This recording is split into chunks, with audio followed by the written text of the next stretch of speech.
नमस्कार दोस्तों, आपका इस वीडियो में स्वागत है। जैसा कि आप लोग जानते हैं कि हम लोग यूपी पीसीएस और आरओ से रिलेटेड टेस्ट सीरीज सॉल्व कर रहे हैं और इस टेस्ट सीरीज से हम लोगों ने 100 क्वेश्चन कर चुके हैं। ओके, अब नेक्स्ट 50 क्वेश्चन हम लोग इस वीडियो में इस टेस्ट सीरीज से सॉल्व करेंगे। ओके, तो हम लोग टाइम को बिना वेस्ट किए आगे बढ़ते हैं और आप लोगों से एक विनम्र निवेदन है कि आप लोग चैनल को सब्सक्राइब कर लें, वीडियो को लाइक करें, शेयर करें, कमेंट करें। ओके, और इस वीडियो का जो पीडीएफ है वो टेलीग्राम चैनल पे अपलोड कर दिया जाएगा, जो कि टेलीग्राम चैनल का जो लिंक है वो डिस्क्रिप्शन में डाल दिया गया है। ओके, तो आप लोग टेलीग्राम चैनल को भी ज्वाइन कर लें पीडीएफ के लिए। ओके, तो हम लोग स्टार्ट करते हैं। पहला क्वेश्चन आपके स्क्रीन पे है, वाहनों में पश्च दृश्य दर्पण के रूप में किस प्रकार के दर्पण का उपयोग किया जाता है? ऑप्शन ए अवतल, ऑप्शन बी है समतल, ऑप्शन सी है उत्तल और ऑप्शन डी है गोलीय।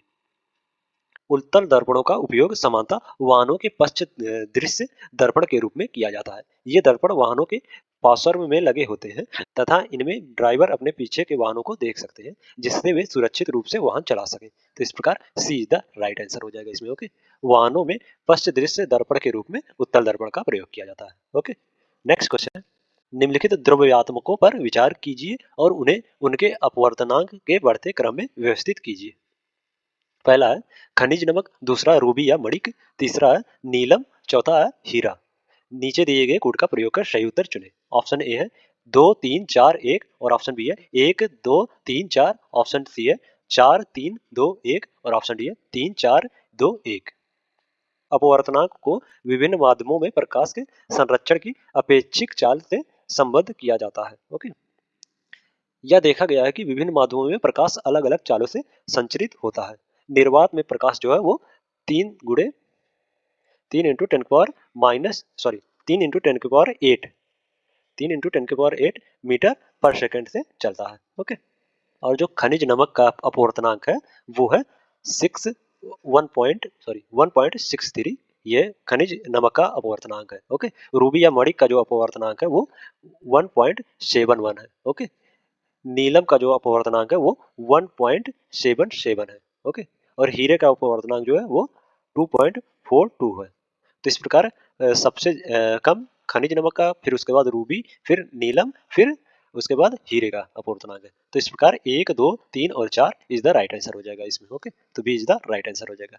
इसमें अपवर्तनांक के बढ़ते क्रम में व्यवस्थित करना है इसे। ओके, नेक्स्ट क्वेश्चन है, नीचे दो कथन दिए गए हैं, एक को अभिकथन ए और दूसरे को कारण आर कहा गया है। अभिकथन ए है जो वो अभिनेत्र लेंस की फोकस दूरी को पक्षमापी पेशियों द्वारा समायोजित किया जाता है। कारण में कहा गया है कि अभिनेत्र लेंस की वक्रता पक्षमापी पेशियों के संकुचन या शिथिलता के साथ बदलता है। नीचे दिए गए कोड का प्रयोग कर सही उत्तर चुने। ऑप्शन ए है ए सत्य है लेकिन आर गलत है। ऑप्शन बी है ए और आर दोनों सत्य है लेकिन आर ए का सही स्पष्टीकरण नहीं है। ऑप्शन सी है ए गलत है किंतु आर सत्य है। ऑप्शन डी है ए और आर दोनों सत्य है और आर ए का सही स्पष्टीकरण है। अभिनेत्र लेंस जो है वो रेशेदार जेलीवत पदार्थ का बना होता है। इसकी वक्रता में कुछ सीमाओं तक पक्षमापी पेशियों द्वारा रूपांतरित किया जा सकता है। ओके, जब पेशियां सीलित होती हैं तो अभिनेत्र लेंस पतला हो जाता है, इस प्रकार इसकी फोकस दूरी बढ़ जाती है। इस स्थिति में हम दूर रखी वस्तुओं को स्पष्ट देख पाने में समर्थ होते हैं। ओके, जब आप आंखों के निकट की वस्तुओं को देखते हैं तब पक्षमापी पेशियां सिकुड़ जाती हैं, इससे नेत्र लेंस का वक्रता बढ़ जाती है। अभिनेत्र लेंस अब मोटा हो जाता है। ओके, अभिनेत्र लेंस की वह क्षमता जिसके कारण वह अपनी फोकस दूरी का समायोजित कर लेती है सामंजस्य कहलाती है। ओके, वक्रता में यह परिवर्तन सीधे लेंस की फोकस दूरी को प्रभावित करता है। तो इस प्रकार जो कथन है वो भी सही हो जाएगा और कारण जो है वो भी सही हो जाएगा। ओके, और कारण जो है वो अभिकथन का व्याख्या मतलब सही स्पष्टीकरण भी कर रहा है। तो इसमें D is the right answer हो जाएगा। ओके, नेक्स्ट क्वेश्चन, निम्नलिखित में से कौन सी घटना तारों के टिमटिमाने का कारण है? Option A reflection, option B है डिफ्रैक्शन और ऑप्शन सी है अपवर्तन और ऑप्शन डी है डिस्प्रेशन। तारों के प्रकाश के वायुमंडलीय अपवर्तन के कारण तारे टिमटिमाते प्रतीत होते हैं। ओके, तो इस प्रकार सी इज द राइट आंसर हो जाएगा इसमें। तारों का जो टिमटिमाना है वो अपवर्तन के कारण होता है। ओके, नेक्स्ट क्वेश्चन है, लिटमस विलियन का वास्तविक रंग क्या होता है? ऑप्शन ए लाल, ऑप्शन बी है नीला, ऑप्शन सी है बैंगनी और ऑप्शन डी है हरा। लिटमस विलियन बैंगनी रंग का रंजक होता है जो थाइलोफाइटा समूह के चिलेन पौधे से निकाला जाता है। प्रायः इसे सूचकांक की तरह प्रयोग किया जाता है। लिटमस विलयन जब ना तो अम्लीय होता है और ना ही क्षारीय होता है, तब वह बैगनी रंग का हो जाता है। तो इस प्रकार सी इज द राइट आंसर हो जाएगा इसमें। ओके, नेक्स्ट क्वेश्चन है, निम्नलिखित में से कौन सा कैल्शियम कार्बोनेट का प्रकार है?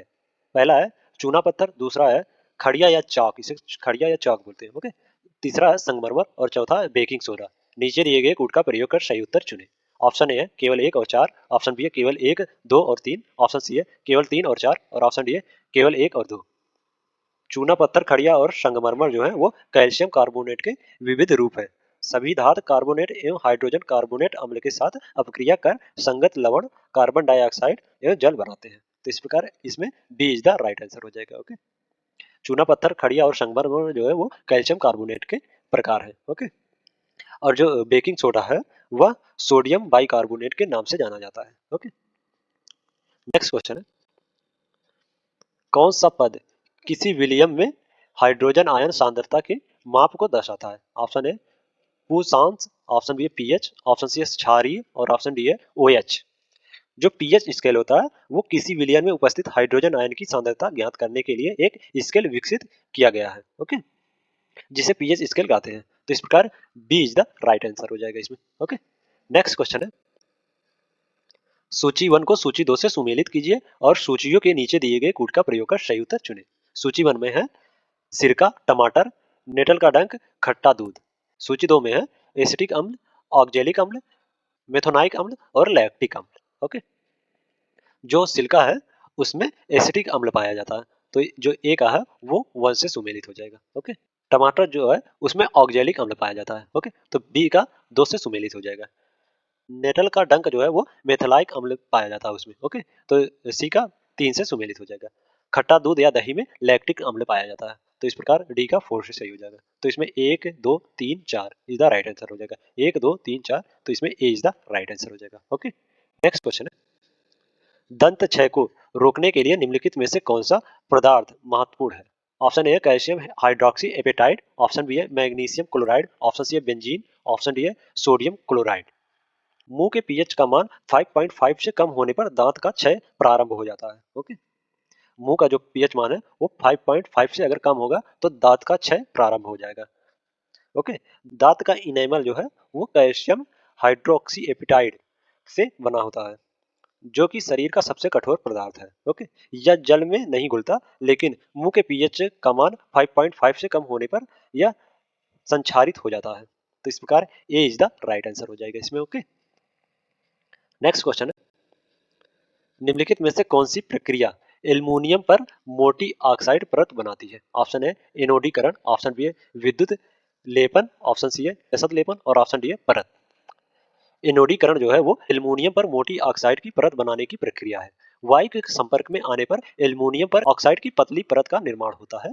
एल्युमिनियम ऑक्साइड की परत इसे संक्षारण से बचाती है। ओके, इस परत को मोटा करके इसे संचरण से अधिक सुरक्षित किया जा सकता है। तो इस प्रकार ए इज द राइट आंसर हो जाएगा इसमें। ओके, एल्युमिनियम पर मोटी ऑक्साइड परत जो बनती है वो एनोडीकरण के कारण बनती है। ओके, नेक्स्ट क्वेश्चन है, उत्तर प्रदेश में निम्नलिखित में से किस क्षेत्र को पहले मधुपुरा के नाम से जाना जाता था? Option A Varanasi, option B है आगरा, ऑप्शन सी है मथुरा और ऑप्शन डी है कानपुर।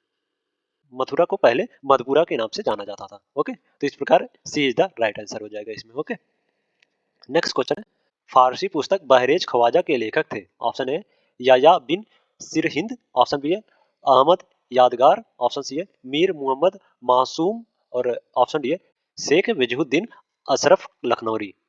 प्रसिद्ध फारसी पुस्तक बहरेज वार के लेखक शेख वजहुद्दीन अशरफ लखनौरी थे। तो इस प्रकार इसमें D is the right answer हो जाएगा। ओके, नेक्स्ट क्वेश्चन है, निम्नलिखित में से किस शहर में पांचवा वैश्विक आयुर्वेद महोत्सव 2023 आयोजित किया गया था? Option A Bhopal, option B है नोएडा, ऑप्शन सी है वाराणसी और ऑप्शन डी है तिरुवनंतपुरम। उपराष्ट्रपति जगदीश धनखड़ ने केरल के तिरुवनंतपुरम में 1 से 5 दिसंबर तक चलने वाले वैश्विक आयुर्वेद महोत्सव के 5वें संस्करण का उद्घाटन किया, जिसका विषय जो था वो स्वास्थ्य देखभाल में उभरती चुनौती पर पुनरुत्थानशील आयुर्वेद था। तो इस प्रकार D is the right answer हो जाएगा इसमें। ओके, ठीक, जो पांचवा वैश्विक आयुर्वेद महोत्सव 2023 आयोजित किया गया था वो केरल के तिरुवनंतपुरम में आयोजित किया गया था। ओके, नेक्स्ट क्वेश्चन है, निम्नलिखित में से किस प्रदेश में 13वीं हॉकी इंडिया सीनियर पुरुष राष्ट्रीय चैंपियनशिप 2023 जीता? Option A Haryana, option B है पंजाब, ऑप्शन सी है उत्तर प्रदेश और ऑप्शन डी है बिहार। पंजाब ने हरियाणा को हराकर 13वीं हॉकी इंडियन सीनियर पुरुष राष्ट्रीय चैंपियनशिप 2023 का स्वर्ण पदक जीता। तो इस प्रकार B is the right answer हो जाएगा इसमें। ओके, नेक्स्ट क्वेश्चन है, केंद्रीय प्रत्यक्ष कर बोर्ड के बारे में निम्नलिखित कथनों पर विचार कीजिए। पहला कथन है, यह केंद्रीय राजस्व बोर्ड अधिनियम 1974 के तहत कार्यरत एक वैधानिक प्राधिकरण है। और दूसरा कथन है, यह वित्त मंत्रालय के राजस्व विभाग के अंतर्गत संचालित होता है। नीचे दिए गए कूट का प्रयोग कर सही उत्तर चुनें। ऑप्शन ए एक और दो दोनों, ऑप्शन बी है केवल एक, ऑप्शन सी है केवल दो और ऑप्शन डी है ना तो एक और ना ही दो। केंद्रीय प्रत्यक्ष कर बोर्ड केंद्रीय राजस्व बोर्ड अधिनियम 1963 के तहत कार्य करने वाला एक वैधानिक प्राधिकरण है। तो इस प्रकार जो कथन एक है वो गलत हो जाएगा। ये 1974 के तहत नहीं बल्कि 1963 के तहत कार्यरत एक वैधानिक प्राधिकरण है। ओके, यह वित्त मंत्रालय के राजस्व विभाग के अंतर्गत संचालित होता है। तो इस प्रकार जो कथन दो है वो सही हो जाएगा। ओके, तो इसमें केवल दो सही है, तो सी इज द राइट आंसर हो जाएगा। ओके, नेक्स्ट क्वेश्चन है, leadership group for industry transition 2.0 Bharat और किस देश के बीच साकार है? ऑप्शन है यूनाइटेड किंगडम, ऑप्शन बी है जापान, ऑप्शन सी है स्वीडन और ऑप्शन डी है नॉर्वे। भारत और स्वीडन ने दुबई में आयोजित कोप 28 में वर्ष 2024 से 26 की अवधि के लिए leadership group for industry transition के दूसरे चरण की संयुक्त रूप से मेजबानी की। तो इस प्रकार सी इज द राइट आंसर हो जाएगा इसमें। ओके, नेक्स्ट क्वेश्चन है, किस देश ने संयुक्त राष्ट्र जलवायु परिवर्तन सम्मेलन के कॉन्फ्रेंस ऑफ पार्टी यानी स्कॉप 28 में ग्रीन क्रेडिट प्रोग्राम की घोषणा की? ऑप्शन है संयुक्त राज्य अमेरिका, ऑप्शन बी है चीन, ऑप्शन सी है भारत और ऑप्शन डी है संयुक्त अरब अमीरात। संयुक्त राष्ट्र जलवायु परिवर्तन सम्मेलन में कोप 28 के अवसर पर भारत ने ग्रीन क्रेडिट पहल का शुभारंभ किया। यह भारत सरकार की पर्यावरण अनुकूल जीवन शैली के अंतर्गत एक पहल है। तो इस प्रकार इसमें सी इज द राइट आंसर हो जाएगा। ओके, ग्रीन क्रेडिट प्रोग्राम की जो घोषणा की थी वो भारत ने की थी कोप 28 में। ओके, नेक्स्ट क्वेश्चन है, सहयोग और सूचना के आदान प्रदान के संबंध में दिसंबर 2023 में आरबीआई ने किसके साथ एक समझौता ज्ञापन पर हस्ताक्षर किया? ऑप्शन है यूरोपीय सेंट्रल बैंक, ऑप्शन बी है bank of Africa, option C है बैंक ऑफ इंग्लैंड और ऑप्शन डी है बैंक ऑफ अमेरिका।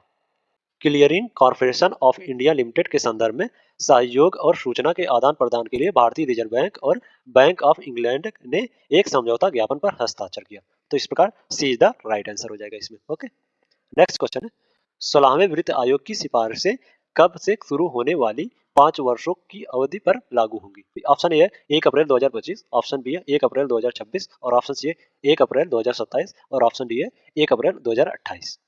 भारत के राष्ट्रपति की मंजूरी और संविधान के अनुच्छेद 280(1) के अनुसार भारत सरकार ने 16वें वित्त आयोग का गठन किया। नीति आयोग के पूर्व उपाध्यक्ष डॉक्टर अरविंद पनगड़िया इसके अध्यक्ष हैं। ओके, 16वें वित्त आयोग के जो अध्यक्ष हैं वो डॉक्टर अरविंद पनगड़िया हैं। ओके, 16वां वित्त आयोग 1 अप्रैल 2026 से शुरू होने वाले 5 वर्षों की अवधि को कवर करेगा तथा 31 अक्टूबर 2025 तक अपनी रिपोर्ट प्रस्तुत करेगा। तो इस प्रकार B is the right answer हो जाएगा इसमें। ओके, नेक्स्ट क्वेश्चन है, निम्नलिखित में से किस संस्था या मंत्रालय ने एम्पलीफाई 2.0 लॉन्च किया? ऑप्शन है आवासन और शहरी कार्य मंत्रालय, ऑप्शन बी है भारतीय रिजर्व बैंक, ऑप्शन सी है नागरिक उड्डयन मंत्रालय और ऑप्शन डी है नीति आयोग। डेटा संचालित नीति निर्माण में मदद करने के लिए केंद्रीय आवास और शहरी कार्य मंत्रालय शिक्षावादियों, शोधकर्ताओं और हितधारकों के लिए भारतीय शहरों से नए आंकड़ों को एक ही मंच पर उपलब्ध कराने का प्रयास करेगा। ओके, इसके लिए केंद्रीय आवास और शहरी कार्य मंत्रालय ने एम्पलीफाई 2.0 पोर्टल लॉन्च किया है। तो इस प्रकार ए इज द राइट आंसर हो जाएगा इसमें। ओके, एम्पलीफाई 2.0 जो है वो आवासन और शहरी कार्य मंत्रालय ने लॉन्च किया है। ओके, नेक्स्ट क्वेश्चन है, हाल ही में निम्नलिखित में से किस संस्था ने नारकोडम द्वीप के निकट तेल और गैस की खोज की? ऑप्शन है आईआईटी बम्बई, ऑप्शन बी है आईआईटी कानपुर, ऑप्शन सी है आईआईटी दिल्ली और ऑप्शन डी है आईआईटी मद्रास। हाल ही में आईआईटी कानपुर को एक शोध के दौरान नारकोडम द्वीप के निकट तेल और गैस की खोज की है। तो इस प्रकार B is the right answer हो जाएगा इसमें। ओके, नेक्स्ट क्वेश्चन है, निम्नलिखित में से किस राज्य ने मिशन इन्वेस्टिगेशन /75 डेज शुरू किया? ऑप्शन है बिहार, ऑप्शन बी है उत्तर प्रदेश, ऑप्शन सी है उत्तराखंड और ऑप्शन डी है झारखंड। हाल ही में बिहार सरकार ने मिशन इन्वेस्टिगेशन /75 डेज शुरू किया।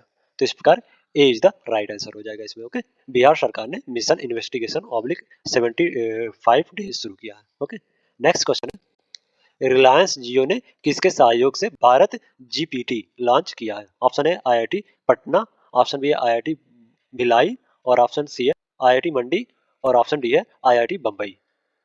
रिलायंस जियो ने आईआईटी बम्बई के सहयोग से भारत जीपीटी लॉन्च किया है, तो इस प्रकार D is the right answer हो जाएगा इसमें। ओके, नेक्स्ट क्वेश्चन है, निम्नलिखित में से किस राज्य ने दिसंबर 2023 में भारत की पहली पनडुब्बी आधारित अंडर वाटर पर्यटन सुविधा शुरू की है? ऑप्शन है आंध्र प्रदेश, ऑप्शन बी है गुजरात, ऑप्शन सी है तमिलनाडु, और ऑप्शन डी है गोवा।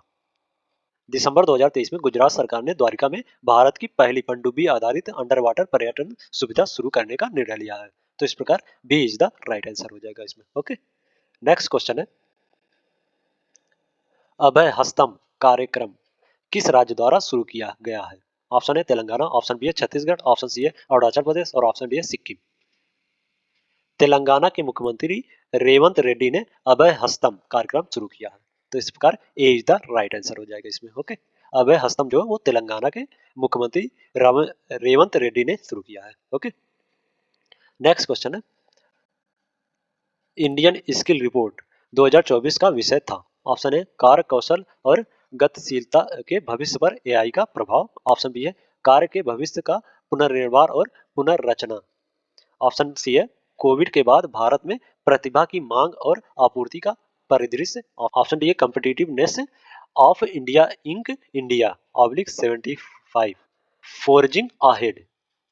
इंडियन स्किल रिपोर्ट 2024 या विहिल बॉक्स द्वारा अखिल भारतीय तकनीकी शिक्षा परिषद, भारतीय उद्योग परिसंघ और भारतीय विश्वविद्यालय संघ सहित विभिन्न एजेंसियों के सहयोग से प्रकाशित किया गया है। ओके, इसमें भारत के कौशल परिदृश्य और कार्यबल पर आर्टिफिशियल इंटेलिजेंस के प्रभाव पर प्रकाश डाला गया है। ओके, और इसका जो विषय है वो कार्य कौशल और गतिशीलता के भविष्य पर एआई का प्रभाव है, तो इस प्रकार ए इज द राइट आंसर हो जाएगा इस पे। ओके, नेक्स्ट क्वेश्चन है, निम्नलिखित में से किस हवाई अड्डे को यूनेस्को का प्रिक्स वर्लेस पुरस्कार 2023 प्रदान किया गया है? ऑप्शन है जयपुर अंतर्राष्ट्रीय हवाई अड्डा, ऑप्शन बी है जीएमआर अंतर्राष्ट्रीय हवाई अड्डा, ऑप्शन सी है केम्पे गौड़ा अंतर्राष्ट्रीय हवाई अड्डा, और ऑप्शन डी है इंदिरा गांधी अंतर्राष्ट्रीय हवाई अड्डा। बेंगलुरु के केम्पे गौड़ा अंतर्राष्ट्रीय हवाई अड्डे के टर्मिनल 2 को यूनेस्को के प्रिक्स वर्लेस पुरस्कार प्रदान किया गया है, तो इस प्रकार सी इज द राइट आंसर हो जाएगा इसमें। ओके, यूनेस्को का प्रिक्स वर्लेस पुरस्कार 2023 जो है वो केम्पे गौड़ा अंतर्राष्ट्रीय हवाई अड्डे को प्रदान किया गया है। ओके, नेक्स्ट क्वेश्चन है, निम्नलिखित में से किसके द्वारा मेडटेक मित्र ऑनलाइन पोर्टल लॉन्च किया गया है? ऑप्शन है विज्ञान और प्रौद्योगिकी मंत्रालय, ऑप्शन बी है विधि और न्याय मंत्रालय, ऑप्शन सी स्वास्थ्य और परिवार कल्याण मंत्रालय, और ऑप्शन डी है पृथ्वी विज्ञान मंत्रालय। स्वास्थ्य और परिवार कल्याण मंत्रालय ने दिसंबर 2023 में मिडटेक मित्र पोर्टल लॉन्च किया है। यह एक परिवर्तनकारी मंच है जिसका उद्देश्य मिड टेक इन्वेस्टर और एडवांस हेल्थ केयर सोल्यूशन को सशक्त बनाना है, तो इस प्रकार सी इज द राइट आंसर हो जाएगा इसमें। ओके, मिड टेक मित्र ऑनलाइन पोर्टल जो है वो स्वास्थ्य और परिवार कल्याण मंत्रालय द्वारा लॉन्च किया गया है। ओके, नेक्स्ट क्वेश्चन है, प्रधानमंत्री दिसंबर 2023 में उत्तर प्रदेश के निम्नलिखित में से किस शहर में पहली अमृत भारत ट्रेन को हरी झंडी दिखाई? Option A Saharanpur, option B है नोएडा, ऑप्शन सी है झांसी, और ऑप्शन डी है अयोध्या। दिसंबर 2023 में प्रधानमंत्री नरेंद्र मोदी ने उत्तर प्रदेश के पवित्र शहर अयोध्या से पहली 2 अमृत भारत एक्सप्रेस ट्रेन को हरी झंडी दिखाई है, तो इस प्रकार D is the right answer हो जाएगा इसमें। ओके, अमृत भारत ट्रेन को अयोध्या से हरी झंडी दिखाई गई है। ओके, नेक्स्ट क्वेश्चन है, उत्तर प्रदेश सरकार ने राज्य की पहली इंट्रा डिस्ट्रिक्टर हेलीकॉप्टर सेवा का उद्घाटन किया है। ऑप्शन है आगरा में, ऑप्शन बी है गोरखपुर में, ऑप्शन सी है वाराणसी में, ऑप्शन डी है सहारनपुर में। उत्तर प्रदेश में पूर्व प्रधानमंत्री अटल बिहारी वाजपेयी की जयंती के अवसर पर उत्तर प्रदेश के मुख्यमंत्री ने आगरा के बटेश्वर से मथुरा के गोवर्धन तक राज्य की पहली इंट्रा डिस्ट्रिक्टर हेलीकॉप्टर सेवा का उद्घाटन किया गया है, तो इस प्रकार ए इज द राइट आंसर हो जाएगा इसमें। ओके, नेक्स्ट क्वेश्चन है, उत्तर प्रदेश में वन्यजीव संरक्षण से संबंधित निम्नलिखित पहलुओं पर विचार कीजिए और उन्हें कालक्रमानुसार व्यवस्थित कीजिए। पहला है कछुआ पुनर्स्थापना योजना, दूसरा है प्रोजेक्ट एलिफेंट, तीसरा है लुप्त प्रजाति प्रजनन केंद्र, चौथा है जलीय पारिस्थितिकी तंत्र के संरक्षण के लिए राष्ट्रीय योजनाएं। नीचे दिए गए गुण का प्रयोग कर सही उत्तर चुने। ऑप्शन ए है 2 1 3 4, ऑप्शन बी है 3 1 2 4 और ऑप्शन सी है 1 2 3 4 और ऑप्शन डी है 1 4 2 3। उत्तर प्रदेश में वन्यजीव संरक्षण से संबंधित पहले जो है वो लुप्त प्राय प्रजाति प्रजनन केंद्र की स्थापना जो है वो वर्ष 1984 में की गई थी। ओके, लुप्त प्रजाति प्रजनन केंद्र की स्थापना जो है वो वर्ष 1984 में की गई थी। ओके, कछुआ पुनर्स्थापना योजना जो है वो वर्ष 1986 में शुरू की गई थी। ओके, वर्ष 1986 में। प्रोजेक्ट एलिफेंट जो है वो वर्ष 1992 में शुरू किया गया था। ओके, वर्ष 1992 में। और जो है जलीय पारिस्थितिकी तंत्र के संरक्षण के लिए राष्ट्रीय योजनाएं जो है वो वर्ष 2013 में लॉन्च किया गया था। ओके, वर्ष 2013 में लॉन्च किया गया था। तो इस प्रकार पहले नंबर पे 3 1 2 4, 3 1 2 4 इज द राइट आंसर हो जाएगा। तो B is the right answer हो जाएगा इसमें। ओके, नेक्स्ट क्वेश्चन है, उत्तर प्रदेश में भारतीय पशु चिकित्सा अनुसंधान संस्था स्थित है। Option A Kanpur, option B है लखनऊ, ऑप्शन सी है प्रयागराज और ऑप्शन डी है बरेली। भारतीय पशु चिकित्सा अनुसंधान संस्था जो है वो बरेली में स्थित है। तो इस प्रकार D is the right answer हो जाएगा इसमें। ओके, नेक्स्ट क्वेश्चन है, निम्नलिखित कथनों में से कौन सा उत्तर प्रदेश के संबंध में सत्य नहीं है। ऑप्शन ए है मिर्जापुर विंध्यवासिनी मंदिर के लिए प्रसिद्ध है। ऑप्शन बी है रुस्तम खान ने 1625 ईस्वी में मुरादाबाद की स्थापना की थी। ऑप्शन सी है देवी पाटन मंडल का मुख्यालय बहराइच में है। ऑप्शन डी है झांसी शहर पहुज और बेतावा नदी के बीच स्थित है। जो देवी पाटन मंदिर है वो बहराइच जिले में बलरामपुर, गोंडा और सरायबस्ती में स्थित है और इसका मुख्यालय जो है वो गोंडा में स्थित है, ना कि बहराइच में। तो इस प्रकार सी द राइट आंसर हो जाएगा। यह उत्तर प्रदेश से संबंधित सत्य नहीं है। ओके, तो इसमें सी द राइट आंसर हो जाएगा। ओके, या बहराइच में नहीं बल्कि गोंडा में स्थित है। ओके, नेक्स्ट क्वेश्चन है, निम्नलिखित कथनों में से कौन सा उत्तर प्रदेश की मध्ययुगीन वास्तुशिल्प के संदर्भ में सही है। ऑप्शन पहला कथन है आगरा किला को वर्ष 1983 में यूनेस्को विश्व धरोहर स्थल के रूप में चिन्हित किया गया था। दूसरा है महताब बाग का निर्माण शाहजहां ने करवाया था। नीचे दिए गए कूट का प्रयोग कर सही उत्तर चुने। ऑप्शन ए है 1 और 2 दोनों, ऑप्शन बी है केवल 1, ऑप्शन सी है ना तो 1 और ना ही 2 और ऑप्शन डी है केवल 2। आगरा का किला जो है या आगरा शहर में लाल बलुआ पत्थर से निर्मित एक ऐतिहासिक किला है। वर्ष 1983 में इसे यूनेस्को विश्व धरोहर स्थल के रूप में चिन्हित किया गया था। तो इस प्रकार जो कथन एक है वो सही हो जाएगा। ओके, महताब बाग को मून नाइट गार्डन के नाम से भी जाना जाता है। यह आगरा में स्थित एक चार बाग परिसर है। सम्राट बाबर ने 1530 ईस्वी में इस उद्यान का निर्माण करवाया था। तो इस प्रकार जो कथन 2 है वो गलत हो जाएगा। इसका निर्माण शाहजहां ने नहीं बल्कि बाबर ने करवाया था। ओके, ओके, तो इसमें केवल एक इज द राइट आंसर हो जाएगा। तो B is the right answer हो जाएगा इसमें। ओके, नेक्स्ट क्वेश्चन है, निम्नलिखित गायकों में से कौन सा फतेहपुर सीकरी घराने से संबंधित है। पहला है केसरी बाई, दूसरा है सैयद खान, तीसरा है मुनीर खातून बेगम, चौथा है गुलाम रसूल खान। नीचे दिए गए कोड का प्रयोग कर सही उत्तर चुने। ऑप्शन ए है केवल 1 और 4, ऑप्शन बी है केवल 1 2 और 3, ऑप्शन सी है केवल 2 और 4 और ऑप्शन डी है केवल 1 और 2। फतेहपुर सीकरी घराना या मुगल बादशाह जहांगीर के काल में जैनू खां और जोरावर खां ने इस घराने की शुरुआत की थी। ओके, इस घराने में घसीट खान जो है वो अपनी गायक के लिए प्रसिद्ध है। इस घराने में अन्य प्रमुख गायक हैं छोटे खान, गुलाम रसूल खान और सैयद खान। ओके, तो इस प्रकार जो 2 है और 4 है वो सही हो जाएगा। सैयद खान और गुलाम रसूल खान फतेहपुर सीकरी घराने से गायक से संबंधित है। ओके, तो इस प्रकार 2 और 4 सही हो जाएगा। सी इज द राइट आंसर हो जाएगा इसमें। ओके, नेक्स्ट क्वेश्चन है, उत्तर प्रदेश हिंदी संस्था की स्थापना कब की गई थी। ऑप्शन ए है वर्ष 1925, ऑप्शन बी है वर्ष 1940, ऑप्शन सी है वर्ष 1950 और ऑप्शन डी है वर्ष 1976।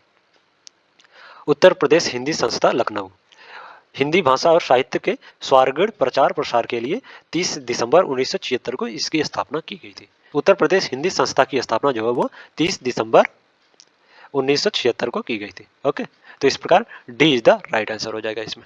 ओके, नेक्स्ट क्वेश्चन है, निम्नलिखित में से कौन सा यश भारती पुरस्कार के संदर्भ में सही है। पहला कथन है इसकी शुरुआत वर्ष 1994 में की गई थी और दूसरा कथन है यह केवल साहित्य और सामाजिक कार्य के क्षेत्र में प्रदान किया जाता है। नीचे दिए गए कूट का प्रयोग कर सही उत्तर चुने। ऑप्शन ए है 1 और 2 दोनों, ऑप्शन बी है केवल 1, ऑप्शन सी है ना तो 1 और ना ही 2 और ऑप्शन डी है केवल 2। उत्तर प्रदेश सरकार ने वर्ष 1994 में यश भारती पुरस्कार की स्थापना की थी। इसके स्थान पर अब सांस्कृतिक मंत्रालय ने उत्तर प्रदेश गौरव सम्मान की शुरुआत की है। तो इस प्रकार जो कथन एक है वो सही हो जाएगा। ओके, यह पुरस्कार जो है वो साहित्यिक, सामाजिक कार्य, चिकित्सा, फिल्म, विज्ञान, पत्रकारिता, हस्तशिल्प, संस्कृति, शिक्षा, संगीत, नाटक, खेल, उद्योग और ज्योतिष के क्षेत्र में उल्लेखनीय योगदान देने वाले हस्तियों को प्रदान किया जाता है। तो इस प्रकार जो कथन दो है वो गलत हो जाएगा। तो इसमें केवल एक सही है, तो B is the right answer हो जाएगा। ओके, नेक्स्ट क्वेश्चन है, वर्ष 1998 में उत्तर प्रदेश वानिकी योजना किसकी सहायता से शुरू की गई थी? ऑप्शन ए विश्व बैंक, ऑप्शन बी है new development bank, option C है भारतीय रिजर्व बैंक और ऑप्शन डी है राष्ट्रीय कृषि और ग्रामीण विकास बैंक। उत्तर प्रदेश वानिकी योजना जो है वो विश्व बैंक की सहायता से 19 मार्च 1998 में शुरू की गई थी। ओके, ये 19 मार्च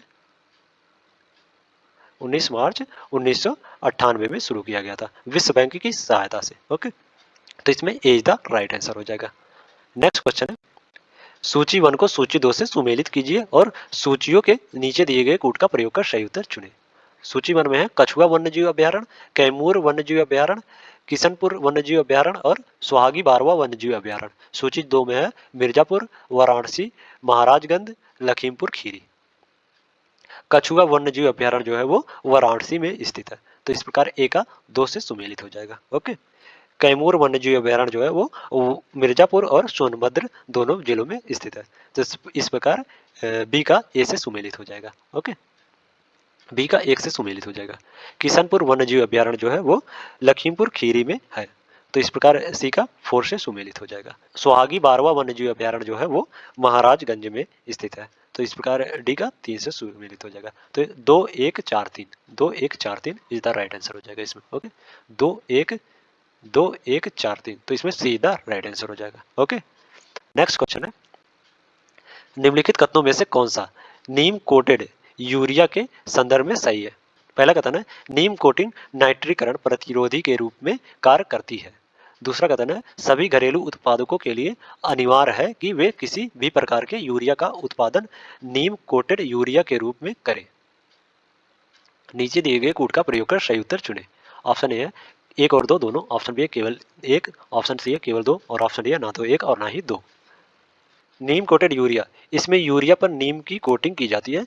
नीम कोटिंग नाइट्रीकरण प्रतिरोधी के रूप में कार्य करती है। यह फसल की आवश्यकता के अनुसार नाइट्रोजन की उपलब्धता सुनिश्चित करता है, जिसके परिणाम स्वरूप फल उत्पादन में वृद्धि हो जाती है। तो इस प्रकार ए जो पथकथन 1 है वो सही हो जाएगा। ओके, सभी घरेलू उत्पादकों के लिए अनिवार्य है कि वे किसी भी प्रकार के यूरिया का उत्पादन नीम कोटिंग यूरिया के रूप में करें। तो इस प्रकार जो कथन 2 है वो भी सही हो जाएगा। तो इसमें 1 और 2 दोनों सही है, तो ए इज द राइट आंसर हो जाएगा। ओके, नेक्स्ट क्वेश्चन है, भारतीय कृषि अनुसंधान परिषद ICAR की स्थापना की गई थी। Option A 1920, option B 1923, option C 1925 और ऑप्शन डी 1929। भारतीय कृषि अनुसंधान ICAR यह भारत सरकार के कृषि एवं किसान कल्याण मंत्रालय के कृषि अनुसंधान एवं शिक्षा विभाग के तहत एक स्वायत्तशासी संगठन है। ओके, और इसकी स्थापना 16 जुलाई 1929 को की गई थी। ICAR की स्थापना 16 जुलाई 1929 को की गई थी। ओके, तो इसमें D is the right answer हो जाएगा। ओके, नेक्स्ट क्वेश्चन है, निम्नलिखित में से कौन सी जीरो बजट नेचुरल फार्मिंग के घटक हैं? पहला जीवामृत, दूसरा है बीजामृत, तीसरा आच्छादन और चौथा वाफसा। नीचे दिए गए कूट का प्रयोग कर सही उत्तर चुने। ऑप्शन ए केवल 1 और 4, ऑप्शन बी है केवल 1, 2 और 3, ऑप्शन सी है केवल 3 और 4 और ऑप्शन डी है 1, 2, 3 और 4। जीरो बजट नेचुरल फार्मिंग जो है वो पारंपरिक भारतीय प्रथाओं पर आधारित रसायन मुक्त कृषि की एक विधि है। ओके, और इसके जो घटक है वो जीव अमृत, बीज अमृत, आच्छादन और वाफसा, ये चारों जीरो बजट नेचुरल फार्मिंग के घटक है। तो इस प्रकार D is the right answer हो जाएगा इसमें। ओके, नेक्स्ट क्वेश्चन है, निम्नलिखित में से कौन सी प्रशांत महासागर की शीतल धाराएं नहीं है? ऑप्शन है कैलिफोर्निया धारा, ऑप्शन बी है आयोसियो धारा, ऑप्शन सी है पेरुवियन धारा और ऑप्शन डी है कुरोशियो धारा। जो क्रुशियो धारा है या ताइवान से बेरिंग जलडमरू के मध्य तक चलने वाली गर्म धारा है। ओके, इसे जापान धारा या काली धारा के नाम से भी जाना जाता है। तो इस प्रकार D is the right answer हो जाएगा इसमें। ओके, या प्रशांत महासागर की शीतल धारा नहीं है। ओके, नेक्स्ट क्वेश्चन है, निम्नलिखित में से कौन सा सही सुमेलित नहीं है? जल विद्युत परियोजना और राज्य। डोयांग नागालैंड, टिहरी उत्तराखंड, कामेंग अरुणाचल प्रदेश, कोटेश्वर मिजोरम। जो डोयांग जल विद्युत परियोजना है वो नागालैंड में स्थित है। तो इस प्रकार जो कथन एक है वो सही सुमेलित है, जो ऑप्शन ए है वो सही सुमेलित है। ओके, कामेंग जल विद्युत परियोजना जो है वो अरुणाचल प्रदेश में स्थित है। तो इस प्रकार जो सी है वो भी सही हो जाएगा। ओके, टिहरी जल विद्युत परियोजना जो है वो उत्तराखंड राज्य में स्थित है। ओके, और कोटेश्वर जो है वो भी उत्तराखंड राज्य में स्थित है, ना कि मिजोरम में। तो इस प्रकार डी जो है वो सही सुमेलित नहीं है। तो इसमें D is the right answer हो जाएगा। ओके, नेक्स्ट क्वेश्चन है, निम्नलिखित में से कौन सा सही सुमेलित नहीं है? पर्वतीय दर्रे और राज्य या केंद्र शासित प्रदेश। ऑप्शन ए है रोहतांग हिमाचल प्रदेश, बनिहाल जम्मू और कश्मीर, नाथुला अरुणाचल प्रदेश, भोरघाट महाराष्ट्र। जो नाथुला है वो सिक्किम में है, ना कि अरुणाचल प्रदेश में है। तो इस प्रकार सी द राइट आंसर हो जाएगा, ये सही सुमेलित नहीं है। ओके, नाथुला जो है वो सिक्किम में, ना कि अरुणाचल प्रदेश में है। अरुणाचल प्रदेश की जो दर्रे हैं वो बोमिडिला दीफू सेला है, अरुणाचल प्रदेश के पर्वतीय दर्रे हैं। ओके, तो इस प्रकार सीधा राइट आंसर हो जाएगा इसमें। नेक्स्ट क्वेश्चन है, साइमन कमीशन के संदर्भ में निम्नलिखित में से कौन सा कथन सही है? पहला है, इसे वर्ष 1927 में भारत सरकार अधिनियम 1919 के कामकाज की समीक्षा के लिए नियुक्त किया गया था। दूसरा कथन है, इसने द्वैध शासन को समाप्त करने की अनुशंसा की। नीचे दिए गए कूट का प्रयोग कर सही उत्तर चुने। ऑप्शन ए केवल एक, ऑप्शन बी केवल दो, ऑप्शन सी है एक और दो दोनों, और ऑप्शन डी है ना तो एक और ना ही दो। भारतीय वैज्ञानिक आयोग, जिसे साइमन कमीशन के नाम से जाना जाता है, को ब्रिटिश सरकार द्वारा वर्ष 1927 में जॉन साइमन की अध्यक्षता में भारत सरकार अधिनियम 1919 के कामकाज की समीक्षा के लिए नियुक्त किया गया था। तो इस प्रकार जो कथन एक है वो सही हो जाएगा। ओके, द्वैध शासन का उन्मूलन और प्रांतों को अधिकतम स्वायत्तता के साथ संघीय सरकार की स्थापना। ओके, तो इस प्रकार जो कथन दो है वो सही हो जाएगा इसमें। ओके, तो इस प्रकार एक और दो दोनों सही है, तो B is the right answer हो जाएगा। Sorry, C is the right answer हो जाएगा इसमें। ओके, नेक्स्ट क्वेश्चन है, भारतीय स्वतंत्रता संग्राम की निम्नलिखित घटनाओं पर विचार कीजिए और उन्हें कालक्रमानुसार व्यवस्थित कीजिए। अहमदाबाद कार्टन मिल हड़ताल, खेड़ा सत्याग्रह, बरदोली सत्याग्रह, चंपारण सत्याग्रह। नीचे दिए गए कोड का प्रयोग कर सही उत्तर चुने। ऑप्शन ए 4-1-3-2, ऑप्शन बी है 4-1-2-3, ऑप्शन सी है 1-4-2-3 और ऑप्शन डी है 2-1-3-4। जो चंपारण सत्याग्रह है वो वर्ष 1917 में शुरू हुआ था। ओके, ये बिहार में चंपारण जिले में, बिहार के चंपारण जिले में 1917 में शुरू हुआ था। ओके, अहमदाबाद कॉटन मिल हड़ताल जो है वो फरवरी 1918 में शुरू हुआ था।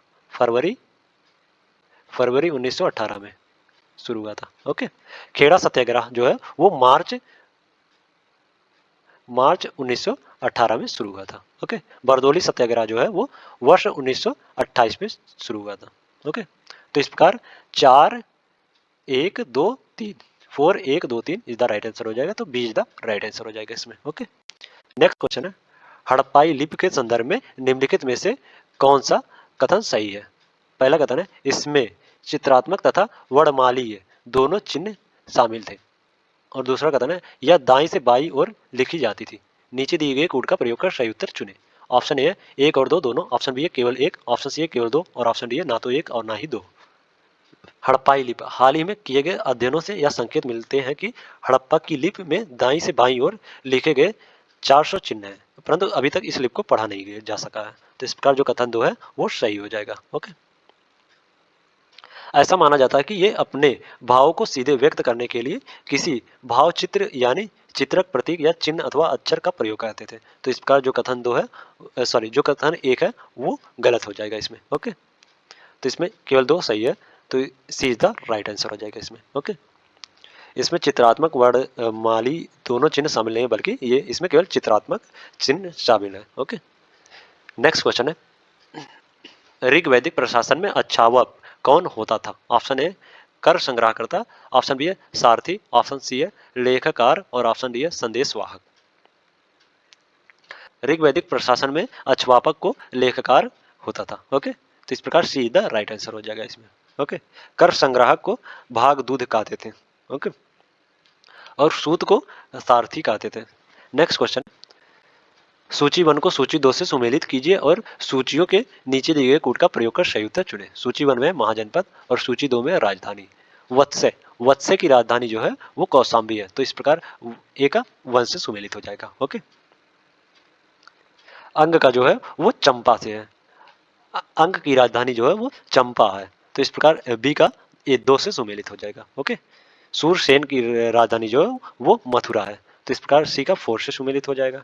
चेदी की राजधानी जो है वो सुक्तिमती है, तो इस प्रकार डी का 3 से सुमेलित हो जाएगा। ओके, तो इस प्रकार इसमें B is the right answer हो जाएगा।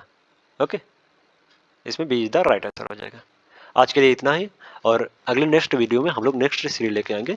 अगर वीडियो अच्छी लगी हो तो वीडियो को लाइक कर लें और इसी प्रकार की वीडियो के लिए चैनल को सब्सक्राइब कर लें। ओके, और डिस्क्रिप्शन में टेलीग्राम चैनल का लिंक दे दिया गया है, और टेलीग्राम चैनल ज्वाइन कर लें ताकि इस वीडियो का PDF मिल सके। ओके।